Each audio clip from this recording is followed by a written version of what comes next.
Rock Solid Radio wants to thank Casey's Outdoor Solutions. Casey's is a premier garden center and gift shop located in Lawrenceburg, Indiana.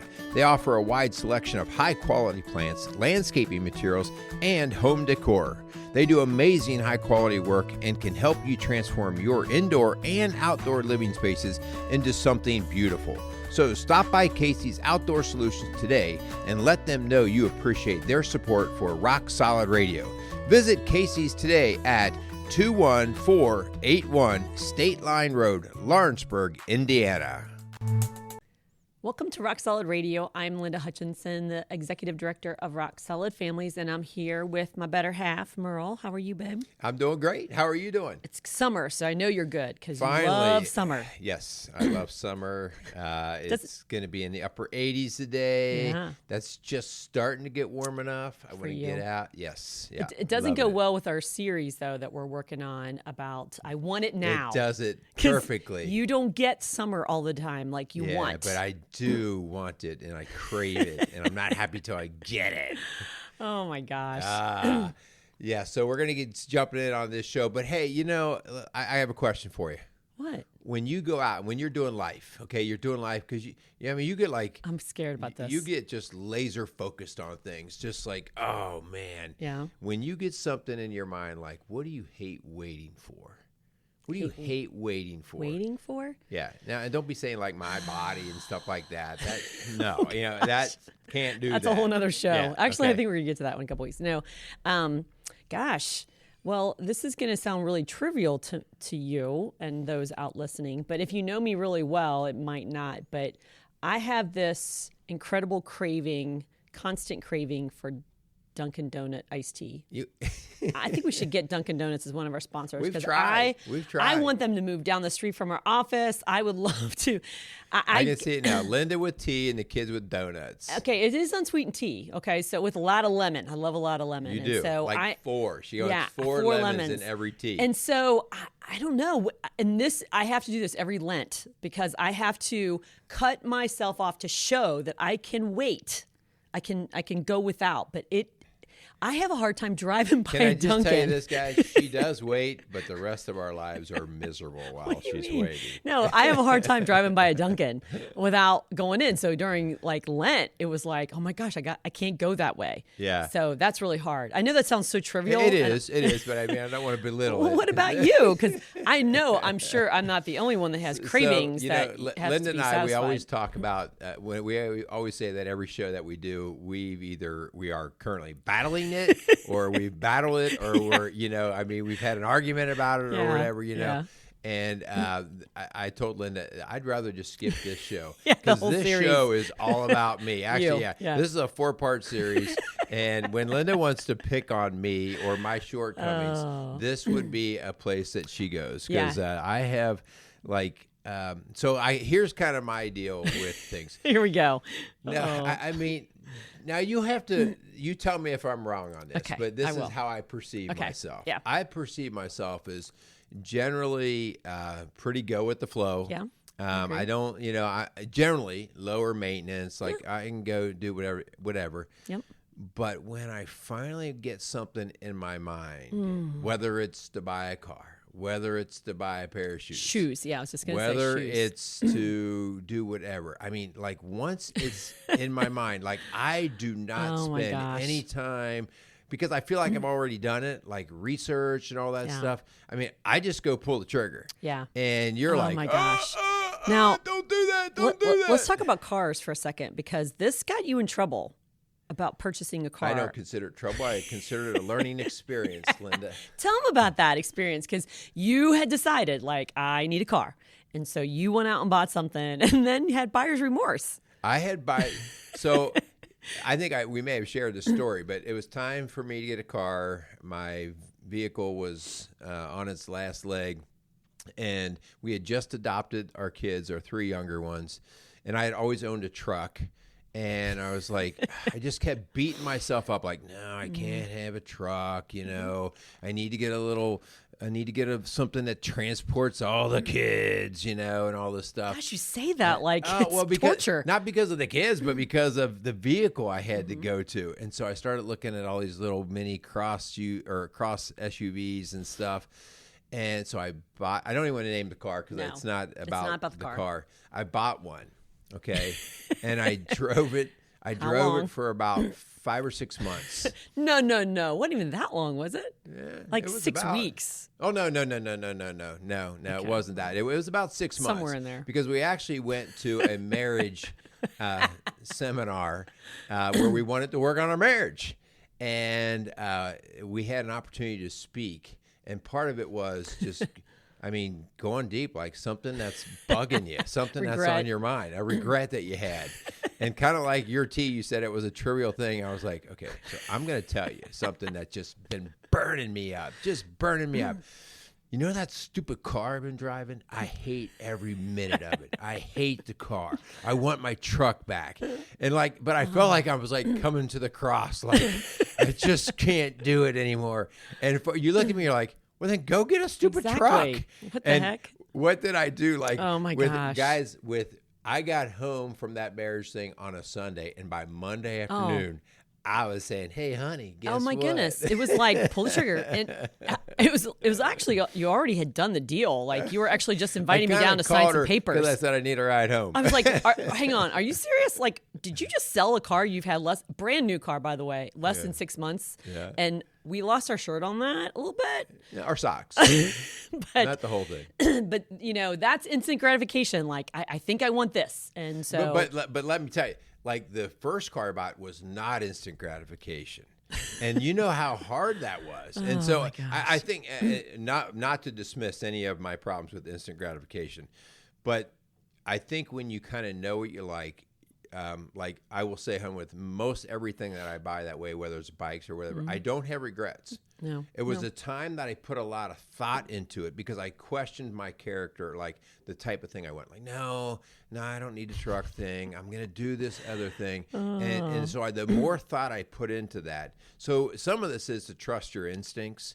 And by the way, I have a truck now. It rides 10 times better.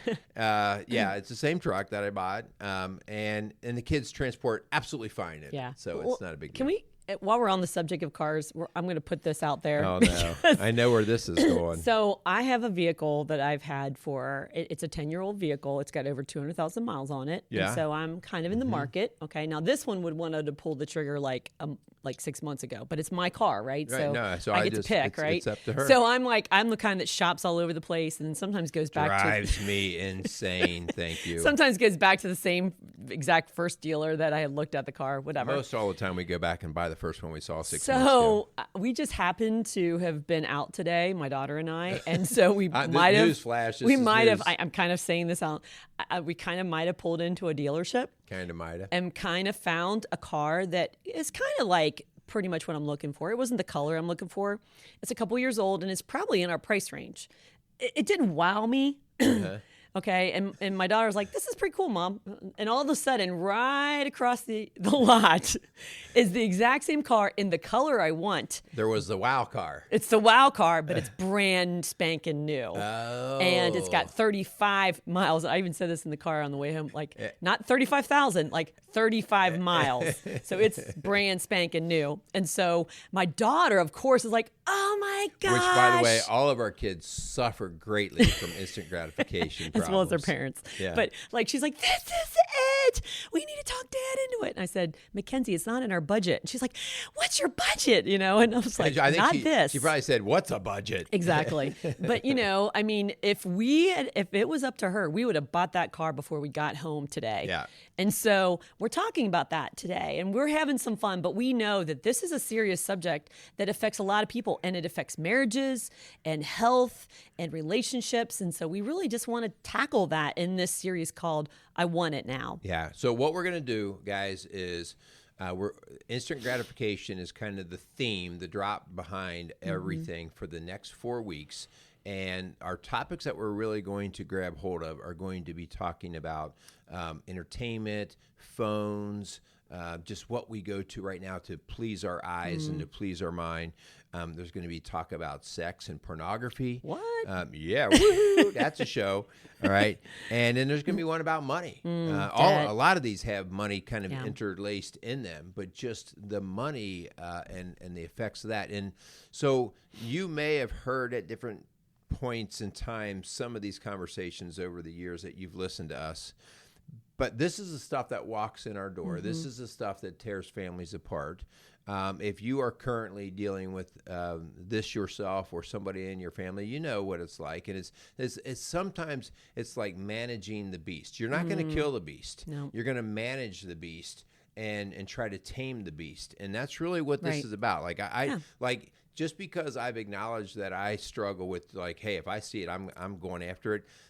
Man, that doesn't mean that's gone away. Like I still have that, and it means, okay, wait, no, take a deep breath, walk away. Yeah. We're human and we have temptations. And so what we're going to be talking about is how do we manage that tension between our flesh and between God and what he wants for us. And so, there is a way to do that in a healthy way. We don't have just throw up our hands and say, I can't help myself because I hear that. We hear that walking in our door, or it's not my fault. Right.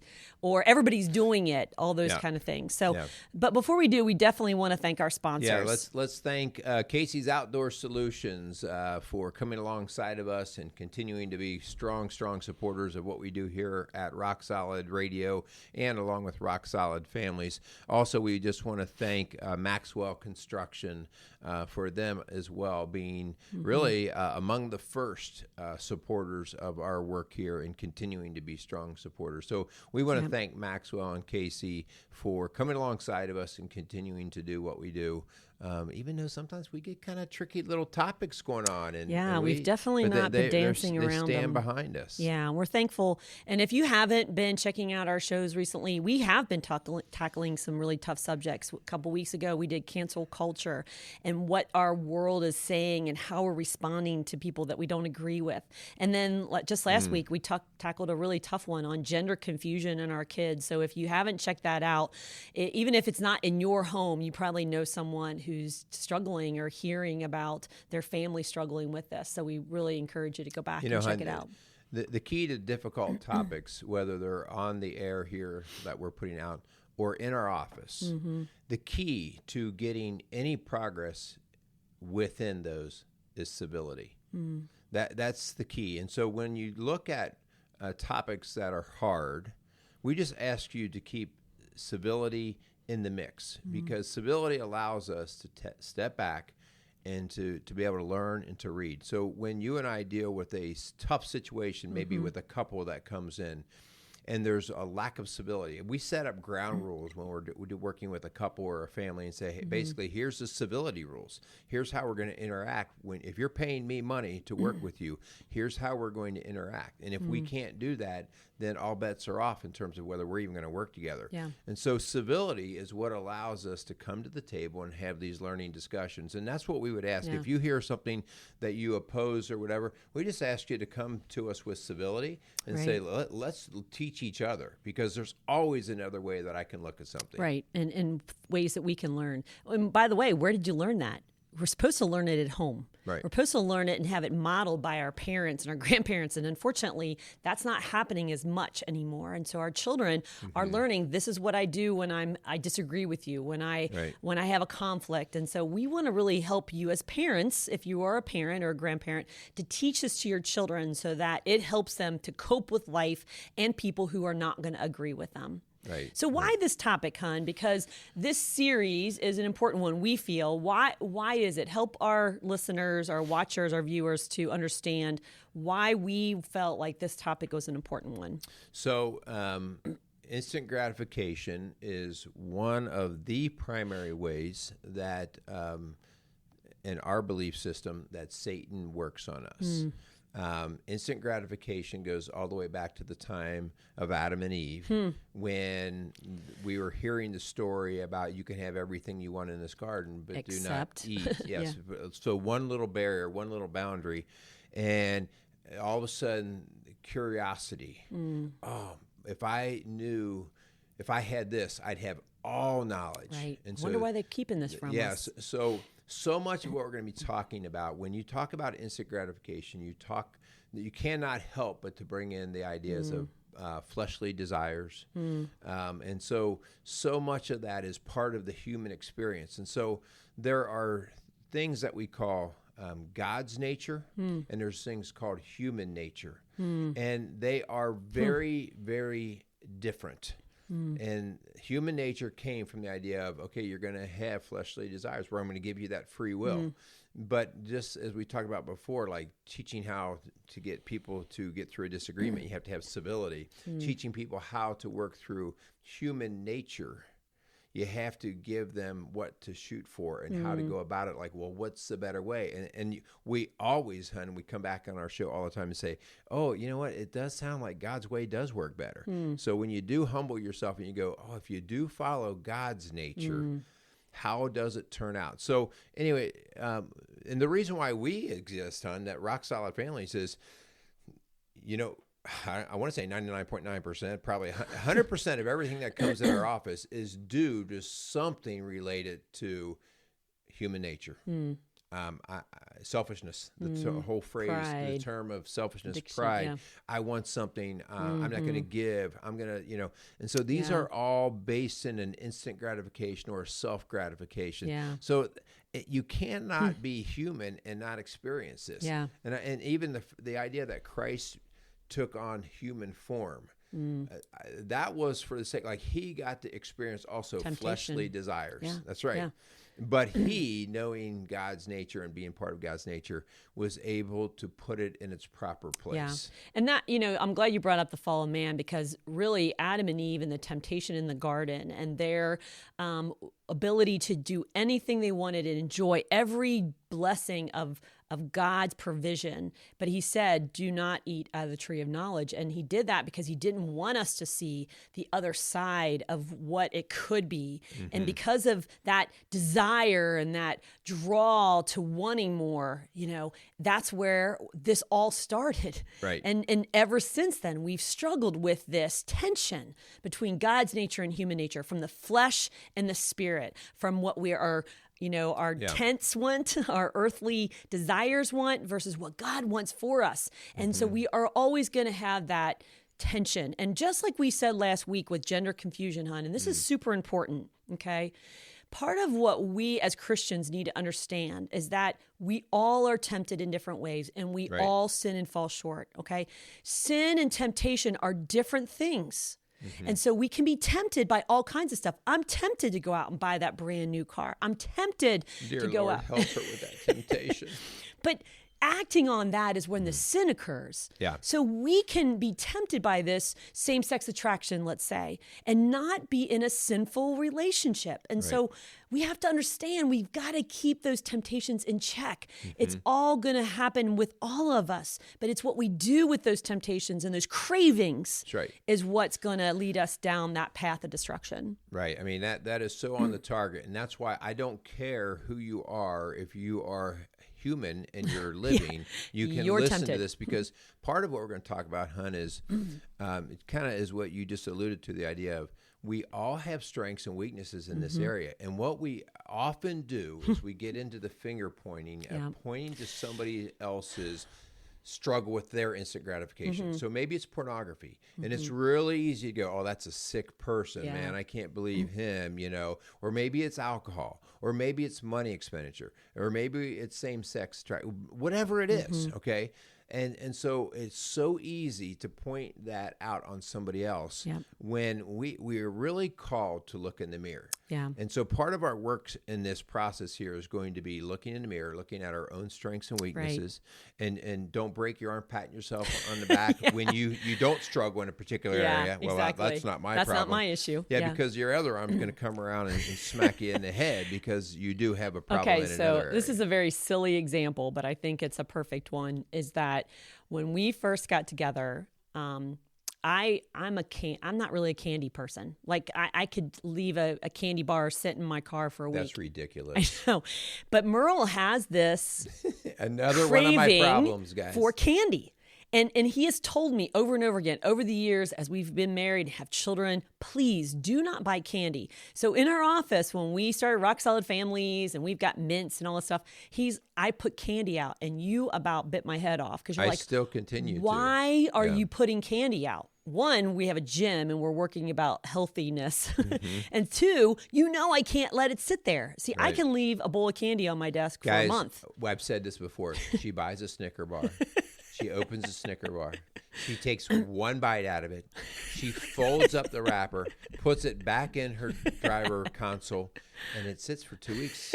He'll find it. I'll be like, what is this? And I'm like, I don't buy one Snicker bar. I buy usually 2 or 3, and I eat all of them before I get out of the parking lot. Home Depot knows exactly who they're catering to. Because when you have to go buy a 2x4, you're also buying what, Merle?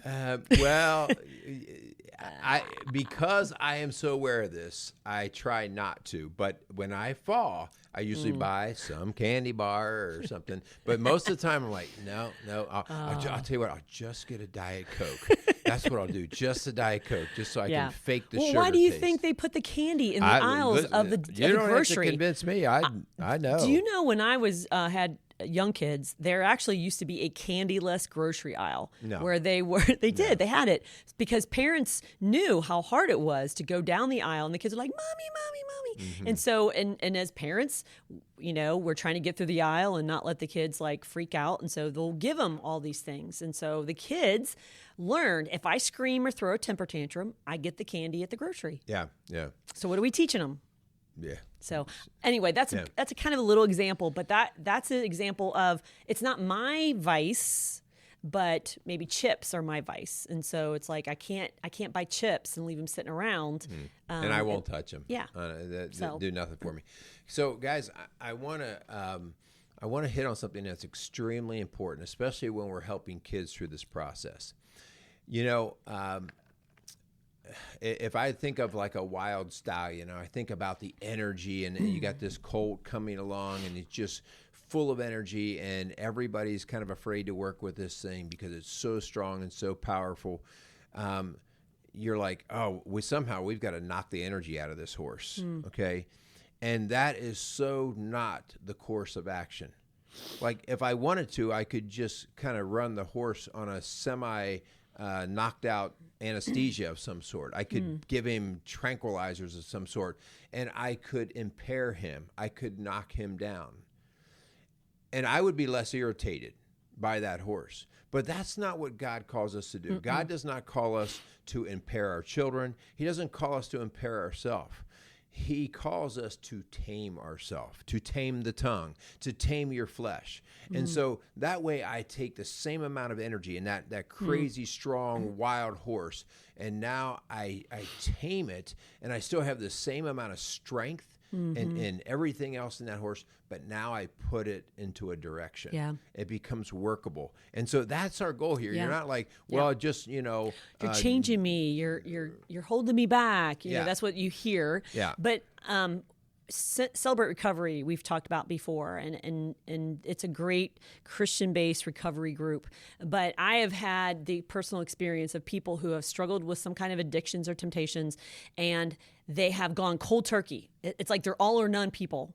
And so they will go from their alcohol drinking or their pornography addiction, and they will be all in with Celebrate Recovery. And they take that energy, like you're saying, and they harness it in a God-honoring way that's going to help others. So almost it's like now my addiction now has this purpose. Like I am now using this to help others find freedom in Christ. And so I don't want them to shut up. I want them to keep going, but in a healthy, positive way for the kingdom. Yeah. So, it's like looking at a little kid that talks too much. Stop telling them to shut up and start telling them how to use that tool, because in school they got detention for talking too much, but that's actually a gift of learning that they do know how to talk. Now let's learn to use how to talk. Probably be a great lawyer. They become your great speakers. And so again, that's what we're really after here. Like, how do I tame myself and the people I work with? How do I help them so that we can be the best version of ourselves? Yeah. So let's get into a few steps of this. How can we actually do this? As we're going to go into these other series, these other parts of the series. How Right. can we start? Yeah. Well, we have to remember that instant gratification always comes with a cost. Yeah. And so are you able to cover the cost, or is it worth the cost? You may say, I'm allowed, we have so much freedom and liberties in this country. I'm allowed to do whatever I want. I can be any gender I want. I could, I can believe whatever I want, but I can go and drink as much as I want. I can do recreational drugs as much as I want now. But at what cost? Like, is it worth it? Is it worth it to say I'm allowed to drink 10 beers tonight if my wife's going to leave me tomorrow? Like, is it really worth it? And so we've got to really decide. It literally could be that it costs more money. Right. Yeah. Money could be at the root of it for sure. Yeah. So the whole idea that all instant gratification always comes with a cost. Yeah. And the second thing, and I just find ourselves talking more and more about this in so many different things that we do, is we have to understand that instant gratification is so deeply connected in our brain centers with emotions. Yeah. And in particular, feelings, the feel good. Okay. And so literally we talk about the neurotransmitter of dopamine, and dopamine is sometimes, that's where the term dope comes from. And that whole idea of it makes me feel good or different or better. And so the idea that instant gratification floods that feel-good emotion. And so this is a very real thing, all right? You're literally changing the biochemistry going on in the brain. And so it's not like, well, you should just calm down and get that under control. I mean, you're changing actually what's going on inside of your brain and body. So understanding the power of emotions and what emotions invoke are going to be really, really important. Yep. And as we manage this. As we talk about dopamine, we also need to talk about the prefrontal cortex. That is the front part of the brain that is developing and handles about self-control and emotion balance. And so if we allow our children to feed these instant gratifications, whether it be by the click of a button, and we'll be talking a lot more about this, or alcohol or drug use as a young age, we are stunting that development and that growth of that prefrontal cortex. Yeah. Also, trauma. When you have a child who has suffered abuse or neglect, or a teen or a young adult, that is going to stunt that growth and not allow them to be able to wait on things. Yes. Yeah. So for us to feed the instant gratification with feeding it is not going to help them ever learn how to develop it. Right. That delay. Yes. So we've talked about in other shows the idea of and I talk about this with people in a counseling session. I talk about I think of logical thinking and emotions on a spectrum. Okay, you're on a spectrum, and that we have to kind of dance somewhere in that middle, because when we get out to the far edges, we become crazy weird. Okay, we don't succeed very well. Yeah, And, it's not a good balance. right. And so if I'm flooded with this instant gratification, logical thinking just falls off of the chart, and emotions take over, and I do things. Remember, emotions have a lot of energy with them, and they invoke action. Okay. Yeah. And so the next thing you know, I'm having a regret from buying some stupid car that I don't like. Okay. And so there you go. You've got to understand that it is very much trying to do this dance with emotions and logical thinking. And the more you understand that, the more you can go, okay, wait, this is where my brain's going. This would be an emotional purchase right now. That's right. Yeah. I need to step away. I know what this feels like. So let's get back to my car. I'm with my 16-year-old daughter who was like, whoa, this is it, And so if I had let those emotions just run free, we would have been signing a deal and calling you kind of like you did with your truck, And so better to walk away, to let the emotion kind of calm down and kind of do more logical thinking, like this is way out of our budget. And so to kind of think about what would be a better plan. And so that's about setting boundaries. We're looking at managing that tension with boundaries, putting up a guardrail and saying, this is not healthy for me to walk in this place because this place takes me down a path where I can't just drink one. I have to drink 10. Right. And that might be fine with my neighbor or my friend, but for me, it's not a place I'm going to go. That's a boundary I'm going to set. Can we talk about the idea of, so when you set a boundary, hun, you can only successfully set boundaries in your logically thinking mind. Yeah. So that means you can't decide that you're going to set a boundary when you're in the parking lot or in the candy aisle. Okay. Yeah. Like if Or I'm, in anger. right. So when Yeah. we're helping our kids at the grocery store, before I even go in the grocery store, I set the boundary while their brain is still calm. Okay. Like, okay, guys, we're getting ready to go in. Here's what we're going to do when we walk through this aisle, and here's what the boundaries are. That way, their logical brain is hearing it. Your logical mind is not coming unglued because you've like, okay, here's what I'm going to do. Okay. And so then when you get into the place of the emotions and feelings and gratification trying to come around, and then you're like, oh, I can't go across that fence. And so please remember that you got to do a little bit of pre-work before you think you're going to have any success with your instant gratification. Yeah. So think about the areas of your life that you struggle with. And for instance, you mentioned about the grocery. When our two older ones would go to the grocery, it wasn't an issue. We didn't really even have to have these conversations. But with our three youngest, holy cow, it was like a nightmare. And so I had to sit in the parking lot with the car closed and say, hey guys, we're going in. We're not buying candy. We're not buying any cereal. We're just buying milk and eggs. That's all we need. Okay. So we're not going down the toy aisle. We're not going down the candy aisle. This is what we're going. Does everybody understand? And so we set a boundary. And I had to follow that too. I couldn't be like, oh, look at this, look at that. Right. Because if I want them to listen, I have to also follow it myself. Yeah, absolutely. But it pays. And by the way, just because you do it the first time doesn't mean it works. It has to be practiced. And that's it's taken 5 years. You do have failures in these. Matthew 4, 1 through 4. This is something that helps humble us to know that we're in great company. Okay.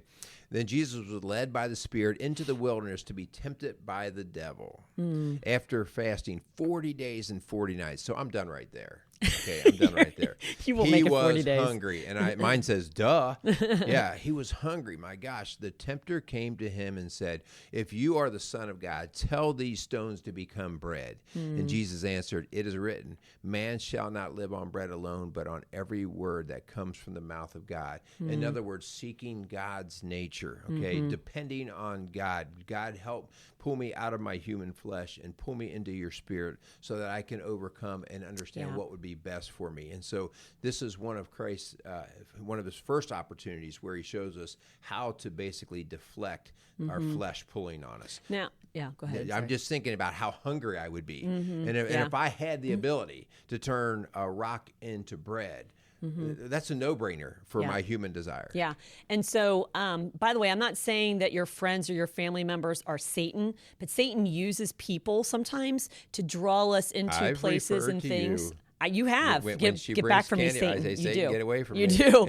And I'm like, oh, great, I'm Satan now. But his point is that this is a temptation, and Satan has kind of used you in a way to kind of draw me in. And so I've got to be better at that. And so I'm not the one that says, oh, you can come and have one drink. Oh, it'll be okay. She won't care if you're on this site or at this bar or whatever. And so you got to decide, like, this is a guardrail. I can't be around those people because they take me down. I can't be around those places. I can't do these things. And so I have used this word before, Hun, and that is the word HALT, the acronym HALT. And so sometimes temptations come when we are in these 4 areas. Okay. And you mentioned H. That's my hungry. Okay. We do things and say things that we don't want and regret because we're hungry. Angry is the A, when we're just so full of emotion. Someone's hurt us, someone's lied to us, and man, things come out. The other L is lonely. Sometimes out of loneliness, maybe our husband works late, or maybe she's gone this weekend. And so you're lonely. And so those temptations come in those areas. And then the T. Mr. Tired. Don't even mess with me when I'm tired. Yeah, right? And so those areas is when we fall weak. And that's when the instant gratification. I just talked to this with somebody recently. When I'm tired or stressed out, I eat. Yeah. And so I got to do something different in that area when we get tempted to do those things. Yeah. So, hey, you got to tune in over the next 4 weeks after this week, and you've got to be ready to just listen and to take this on. And we would always ask, don't take this on with the idea of how you're going to use it to change somebody else. That will be your first roadblock. Use this as a way that you would first examine yourself. Okay. Yeah. This is about examining yourself. And that's really where the first change takes place. Yeah. So please don't listen to this and go, oh, so-and-so needs to listen, and feed it to them, okay? Yeah. You can obviously always start to share conversation of your struggles, of what you struggle with, and then open the door to how maybe they could get help. Yeah. But chances are you're not going to be received very well when you go, oh, you need to listen to this because this is your problem. And you might be sitting there listening or watching this, and I've got a lot of people out there that have said, hey, we listen to your shows, we watch your shows, and thank you, by the way. Thank you for being one of those followers. I do want you to share the show, but I don't want you to sit there on your high horse and pretentiously say, oh, I don't have these issues, okay, because I don't do drugs or I don't abuse alcohol. But like I said, mine was Duncan, and I had to learn that I had to keep that in check. I had to keep that in control. And so, 1 John 2:15 through 17 says, do not love the world or anything in the world. If anyone loves the world, love for the Father is not in them. For everything in the world, the lust of the flesh, the lust of the eyes, the pride of life, comes not from the Father, but from the world. And the world and its desires pass away, but whoever does the will of the God lives forever. So we're going to be really tackling that this month is how do we be in the world, but not of the world? Yeah.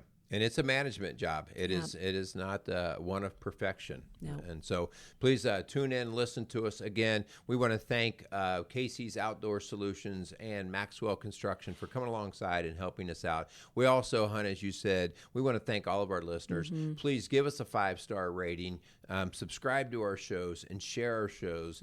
We greatly appreciate that as we see our field of listeners and viewers expand and getting the encouragement from you guys. So we want to continue to do what we're doing, especially if we see that you're benefiting. So thank you for that. Yeah. Thanks for listening to Rock Solid Radio, building a stronger community, one family at a time. Make it a great day. All right. Let's go get some Dunkin'. No, I was going to go get a Snickers bar. How about a car? Oh, my gosh.